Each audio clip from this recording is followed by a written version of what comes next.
You are often called an icon, Patti. How do you feel about that? Well, I think it's funny, really. I mean, for me, an icon, when I own some icons. I have some beautiful Russian icons. I have paintings of certain saints and of St. George and the Dragon, and they're so beautiful, and I see them especially in Orthodox churches. So certainly I don't think of myself as an ancient painting of a revered saint. No. I think of myself just me. I'm a worker. I know my worth as a human being, hopefully as a worker, but I would never think of myself on that level. No, but if we keep icon on this level... You mean like nothing better. Cultural icon? Well, theological language. Yes. Where we differentiate between icon and idol. And I'm sure you are not so satisfied with being called idol. But icon means that you reflect something else. An idol reflects itself. An icon is like a window in theological language. Those saints you mentioned, they are supposed to reflect something deeper, the divine within them, or in reality, and so on. And in theology, every human being is called to be an icon. Really?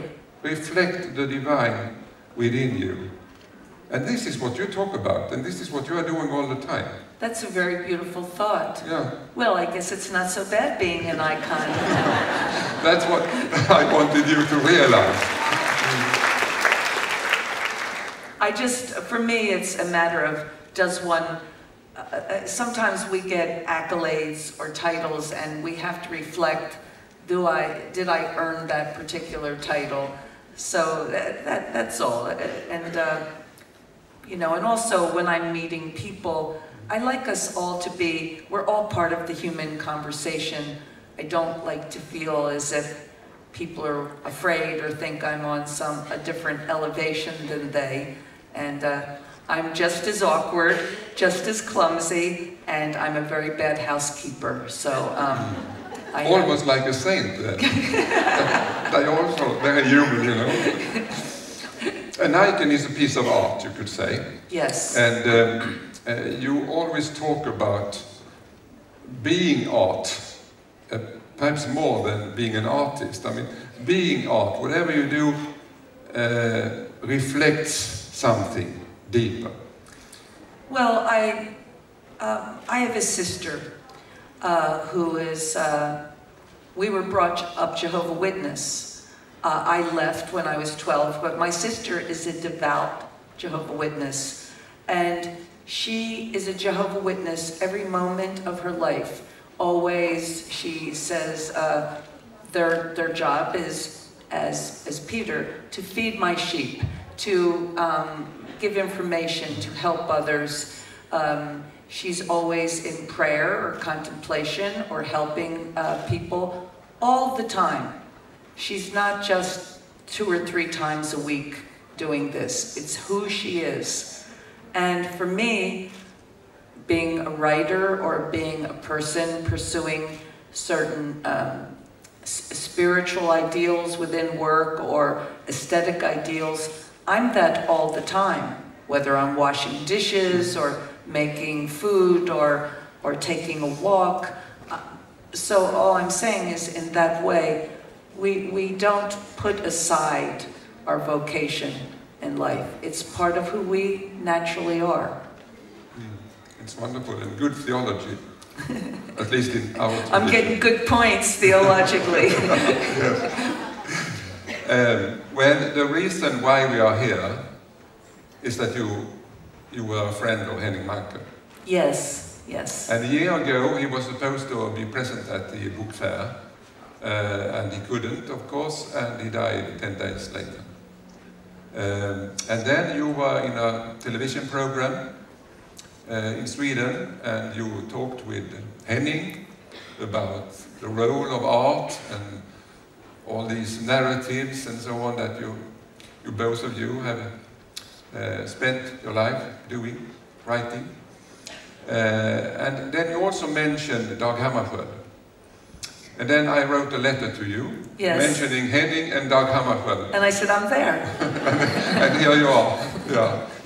Well, we were talking, well, many things, but the reason that I know of Dag Hammarskjöld is because my father, when I was very young, greatly admired him.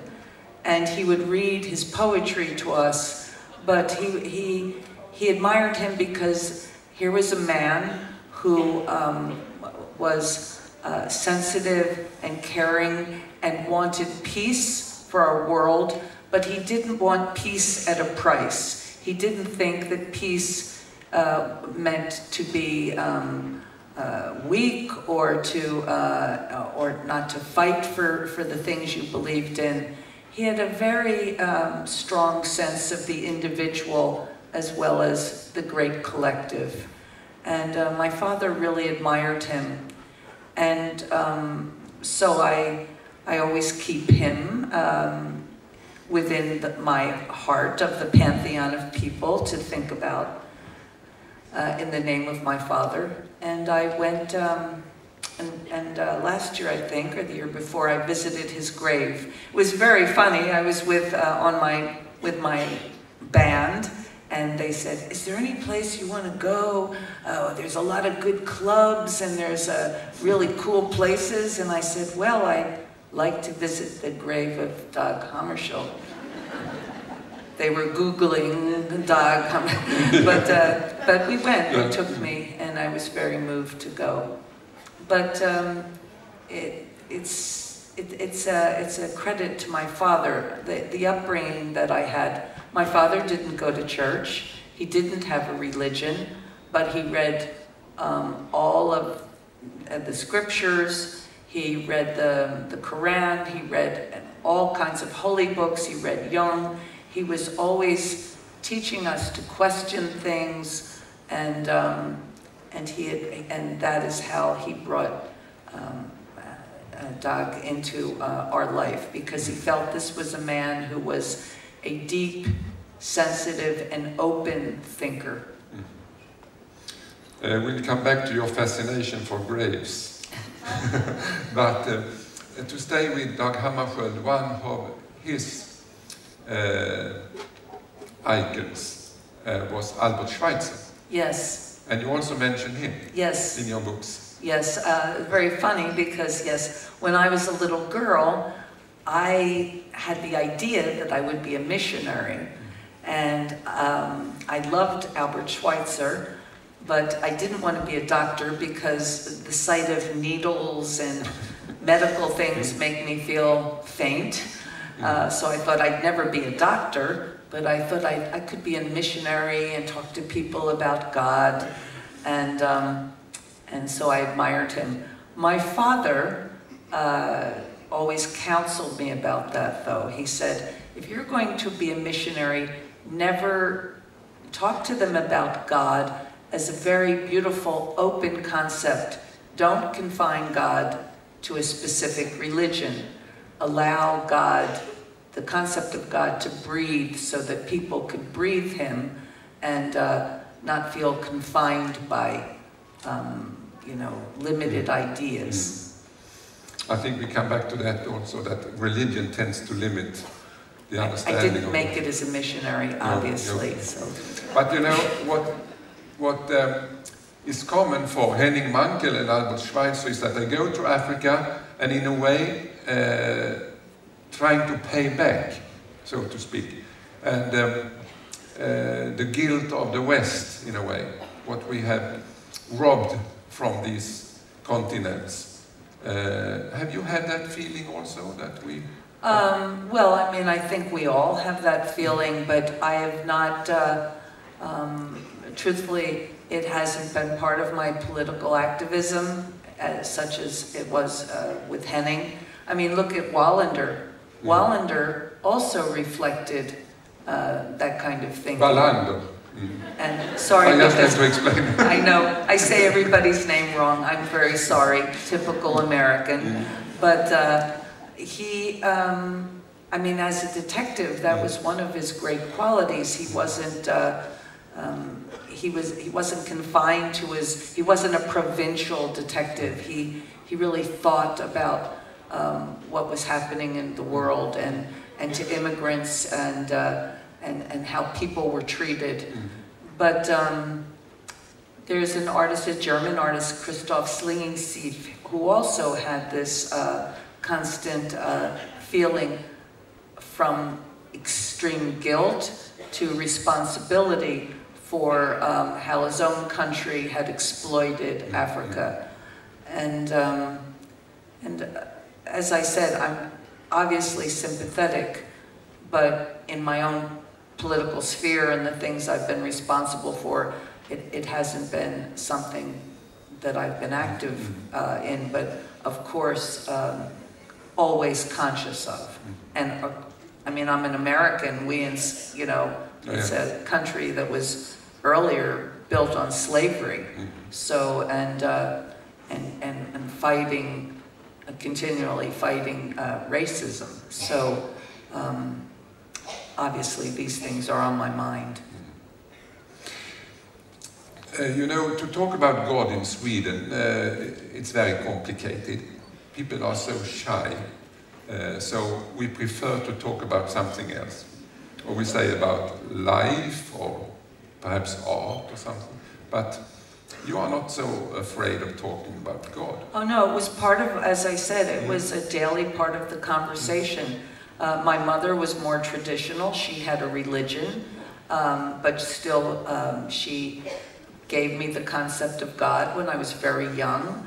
And my father talked about God and how to define or how not to define God almost daily. It was arguments. My father would have priests come into the house, or I would feel sorry for anybody that knocked on the door that was of a religious order, because he would bring them in and they'd think, ah, a lost sheep. And then he would like get into profound theological arguments. But it was a normal, God was part of our daily conversation.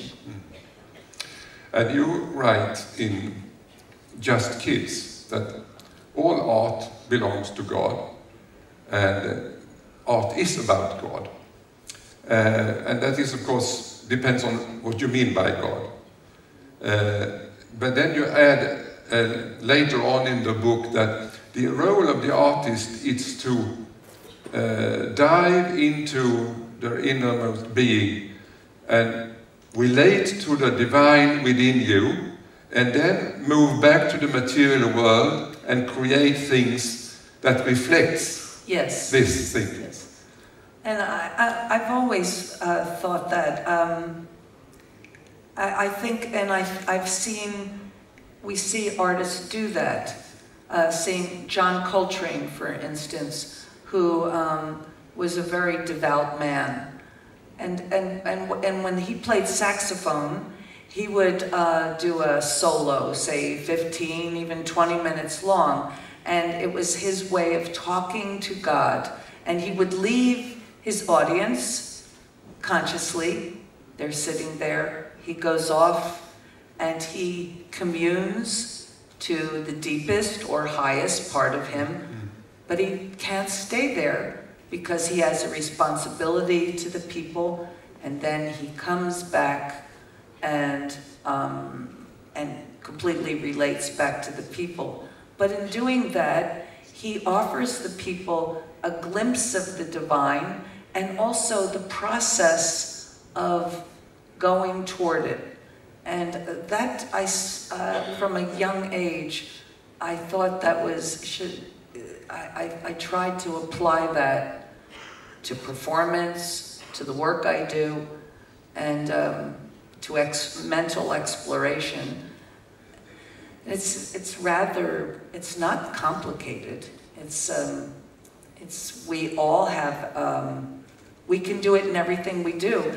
I've had bread that a young baker made, or my sister made, because I can't bake bread and I feel almost like it's holy because it's not just looking at a recipe, all of their being, all of their love to create this bread, you know, for you. And I think of it as really almost holy, because it's not just bread, it's bread that was made with love and whatever high or wherever deep it comes from.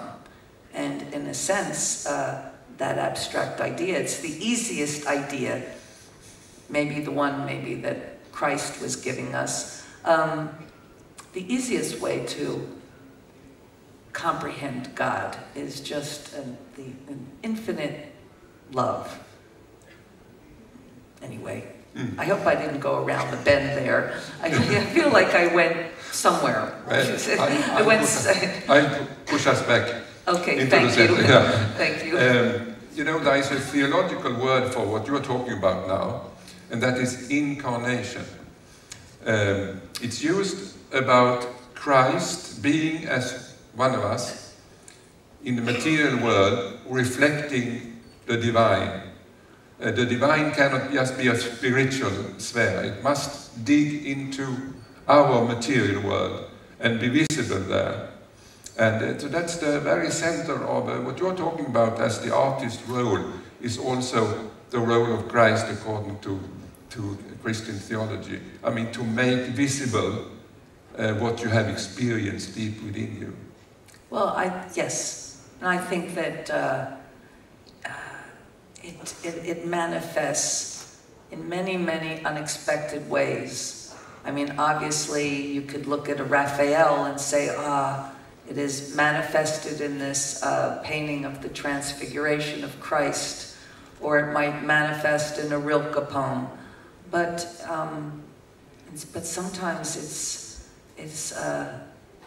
just so simple. It might be in a direct communication, in a moment of clarity. You know, it's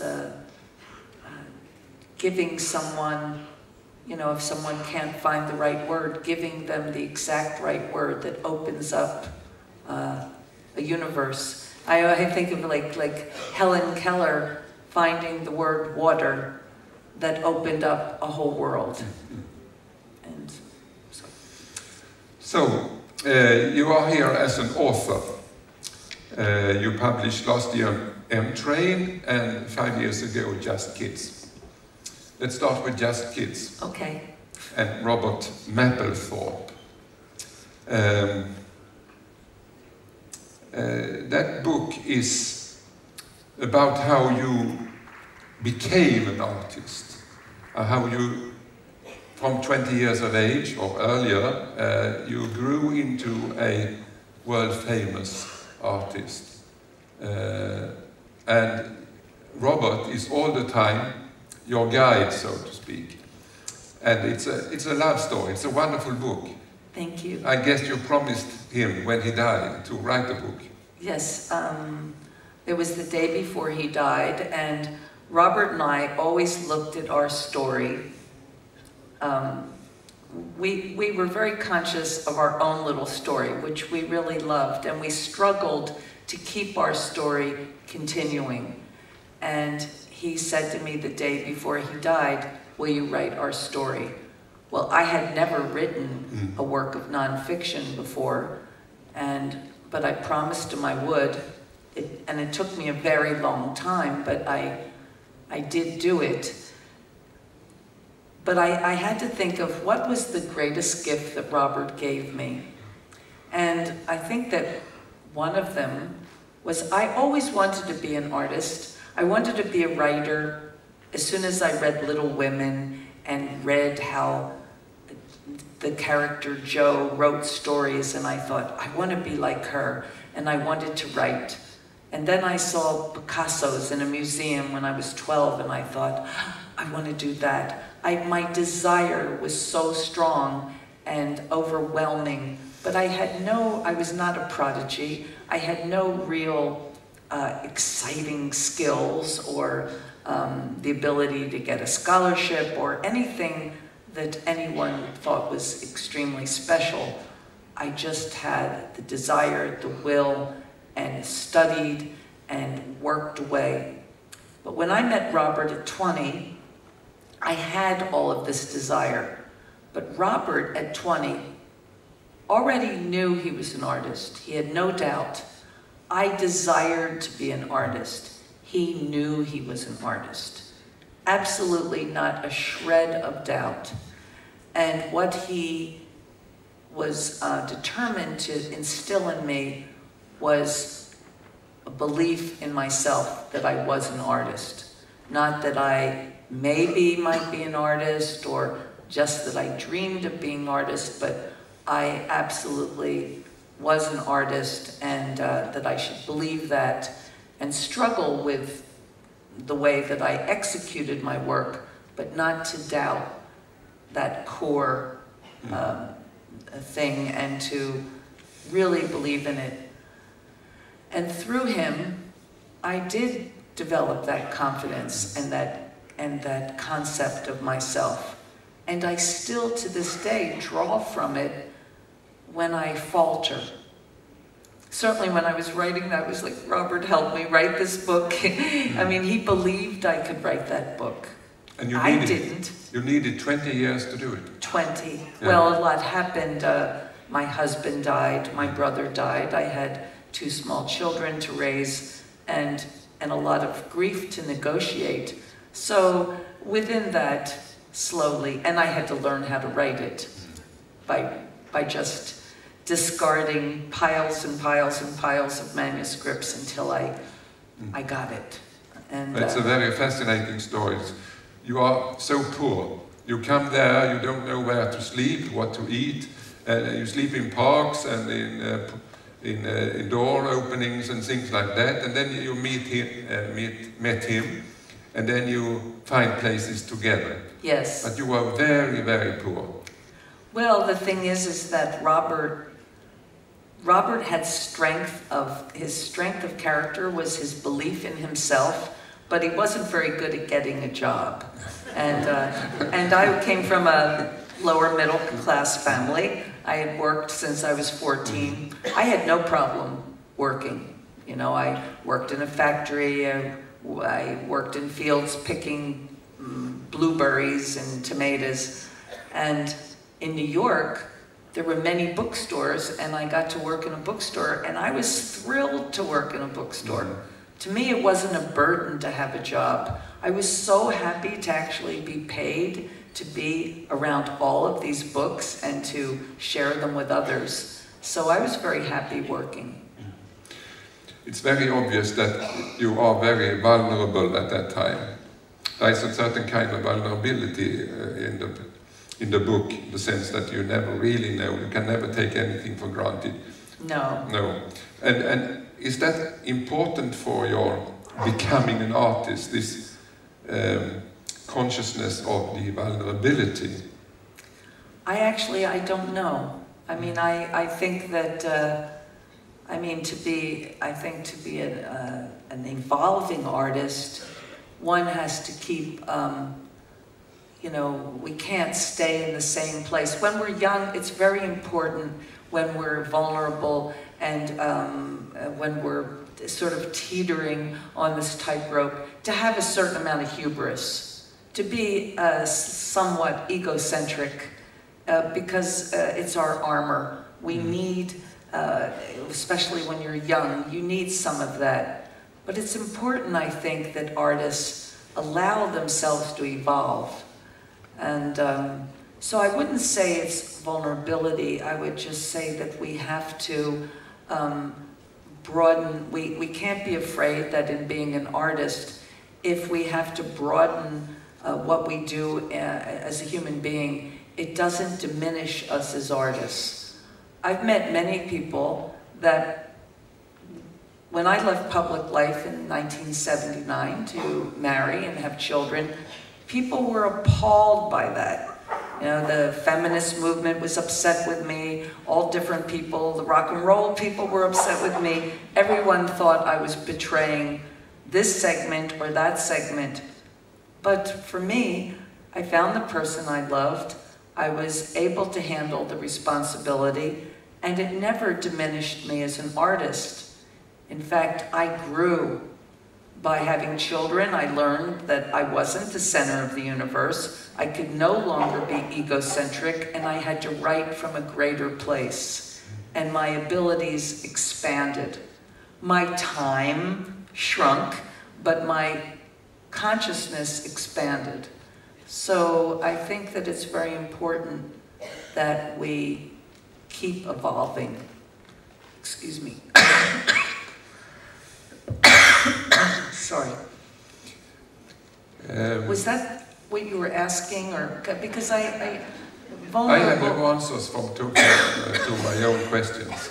Oh, good. Then I don't have to worry. No. M-Train, yeah. Where is Robert in this book? Well, his name is Mapplethorpe. It's an M, but just joking. One of these many M's. Truthfully, I began this book without thinking about anyone. Robert isn't really in the book per se, except he's always with me. I began this book accidentally. I'm supposed to be writing a whole different book, which is more of a sister to Just Kids. But I wasn't ready to go back into my past and ready to work on a chronological timeline. I just wanted to be irresponsible for a little while and do nothing or write about anything I wanted. And I had a dream. The dream is a real thing. I dreamt that sort of this cowpoke, Sam Shepard style of cowpoke, said to me in a dream, "It's not so easy writing about nothing." And so the next day I was in a cafe and thinking, I could write about nothing all day long. I could write for years about nothing. And then I tried writing about nothing, and it's not so easy. And so the book really, it had no plot, no destination. The M was more for mind train. I just went wherever my mind went. And you sit at the cafe table in your uniform. Yes. You have your cap down somewhere there. This is your favorite place. Yes. In New York, you have one cafe, yes. But there are many places all over the world. Well, I like cafes. I like cafes in the old style cafe where you actually wrote poetry and drank coffee and thought. Now, unfortunately, in many cafes, especially America, people have business meetings, bring their computer and argue on the telephone. So, but in this particular cafe, a little Italian cafe, it still had a romantic quality about it. And you think and you daydream. The dreams are very present in your book, I mean, very real to you. And you already mentioned this cowpoke, as you call him, in the dream. But dreams are important to you. Well, I think that... That's almost biblical, you know. Dreams are very important to Oh, absolutely. And of course, I started reading the Bible at a very young age, and I was very impressed with how important dreams were, but also how a king would value an interpreter of dreams. And dreams have often come into my work, but I think of dreams, sometimes they're to relieve stress, or they're to work out difficult things in life, or they mirror our difficulties. But often dreams are another way of writing. And I think, I mean, my mind is always active. If I'm either reading, which is taking in, writing, pouring out, and then sleeping, and I'm still creating. And often I'll wake up singing, and a song comes out of it. my song Blakey and Year. I woke up singing that song and quickly wrote down the words. It was coming out of a dream. And this book began with a dream. I want to return to this writing about nothing. You also have a chapter called Move. Yes. And what does that mean? Nothingness. But I didn't know that until how I found out. I was in Japan, and I was visiting the grave sites of some of my favorite Japanese artists. Graves again. And I enjoy going to visit the resting places of people I like and to think about them. And not so many, usually strangers, but I went to visit Uzu's grave, the filmmaker, and his name is not on the headstone, not even Japanese, only one character. And I asked what the character meant, and they said, that's Mu. And so I didn't even think what it meant. I thought, Mu. And later I did research and found out that it meant nothingness. And I didn't know that till the book was half through, and I thought, well, that was perfect for a person who's writing about nothing, that I went all the way to Japan to find a headstone that with the character for nothing. You know, the reader determines what is written, you know, that's, and when I read this, your book about nothing, I read it from the mystical tradition, where nothingness is the prerequisite of the presence of the divine. You must be empty. Emptiness is the word. So when you wrote, I will write about, it's difficult to write about nothing, yes, of course, but to me, what you wrote was about what filled you when you emptied yourself. Yes, exactly. Dag Hammarskjölds could have said that, you know. Yes. To him, the empty chalice is the most important image of human life, to be empty to receive, not I, but God in me. And so, when you empty yourself here, all the thoughts and memories, meditations come into your mind. So that was my interpretation. No, but it's exactly true, because what I wanted was not to have a preconceived idea of what I was writing. I wanted to be empty so that things came to me, and what came to me was entirely unexpected, and also by the end of the book I saw patterns developing. None of these things were predetermined. For instance, I had written almost nothing about my late husband, mostly because he was very private. And I found him reoccurring, memory, dreams, and always when I was writing and I thought, how do I interpret that? I interpreted that he wanted me to speak of him. And I also interpreted he was a little mad because my book on Robert was so successful. And it was like, all right, how about a few words about me? So, but I was happy to share him. And it was interesting also for me to see how the book would unfold, because I had no plot, no outline, and I never did till the very end. It just sort of resolved itself.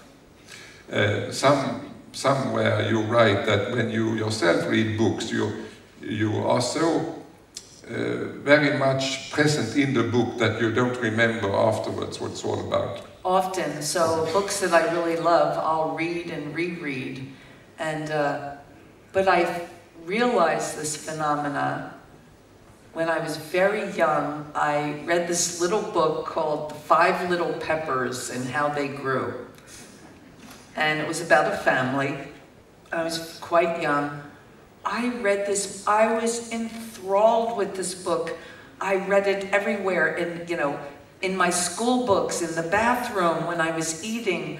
I was completely immersed in this book. And then I finished it. And then I was walking home from school. I think I finished it in school. And I realized with horror that I couldn't remember anything about the book. It actually frightened me, because I knew I had read the whole book, but I couldn't remember it. I had little impressions of it, and I didn't know how to interpret that. I thought, is my memory going away? Or, because I had a good memory. And then after that happened a few different times, I just thought, well, I've just been living in the book, and now I've come back to this dimension, and that's how I reconciled that fact. I had the same feeling when I had read this book. Afterwards, I read it the first time. I said to myself, well, what was it all about? My feeling was that there was a presence in the book all the time. A presence of more than you, Patti. That's so nice, thank you. And that was very, well, it was moving to take that as the result of the reading, that when there was something present in the book. And I interpret that in the understanding of art, and that all art belongs to God, and that deep inside you have this experience of the divine. Well, it's to me, it's like, it's what I aspire to every day. I can tell you this little sentence. I had to do a talk at Yale only 3 days ago on why we write. And I thought about this for a long time. And one of the things that I'm sorry to quote myself, but it's the best, the best way I can illustrate this. And one of the lines is something like, to prove within a scramble of words that God exists. And that little sentence is talking about everything that you're saying. Because that little sentence, what I'm saying is that we have a creative impulse. The creative impulse, I believe, comes from our higher power, from our Creator. And when we allow ourselves to be completely filled with this creative impulse, we, of course, interpret it as artists the way that we do. But in bringing it to materialize it, shares that with the people. I think that's one of the artist's greatest roles, because human beings, the things that they do, they often just take for granted. They don't think a beautiful, they've created bread, they've created this beautiful garden, they have their children. They don't connect it with God, or they don't even think it's something extraordinary. But all of these things, when done with the best part of you, relate to the same process as the artist. It's just that the artist has his particular gift, and maybe unable to bake bread or to do certain other things, but has this gift to take this impulse, reflect all that they have seen or felt, and give it to the people so that they can experience this. And I think that that's our job. And that expressing and giving can never stop. It's never final, no. So to speak. Even in a simple book like M-Train, which I didn't write to be particularly, people say, are you a spiritual person? And I say, well, I don't know. I'm just who I am. I mean, I'm just the way that I am. You know, I don't like to put it in a box, because then they'll say, what is spiritual? I don't want to define what it is. It could be atmosphere, you know, but whatever I do, no matter how simple it is, or the two of us talking, and it could be a rock and roll concert, this same desire to give or to share a glimpse of this, you know, whatever we want to call it, are the great pool of wisdom, or God, whatever people want to call it, I will always believe in it.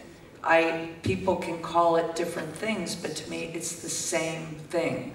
And it absolutely, I know, it absolutely exists. It's not a question of whether God exists. The question is, how can we, what can we do so that people who, for some reason, can't feel or can't see this, how can we help them see or feel this without any particular goal, not to have them join a religion or join any body or have a system of thought, just that purity, just experience that purity. As a theologian, I say it has been wonderful to meet a real icon. Thank you. Well, Thank you. As an icon, it's wonderful to meet a real theologian. Thank you.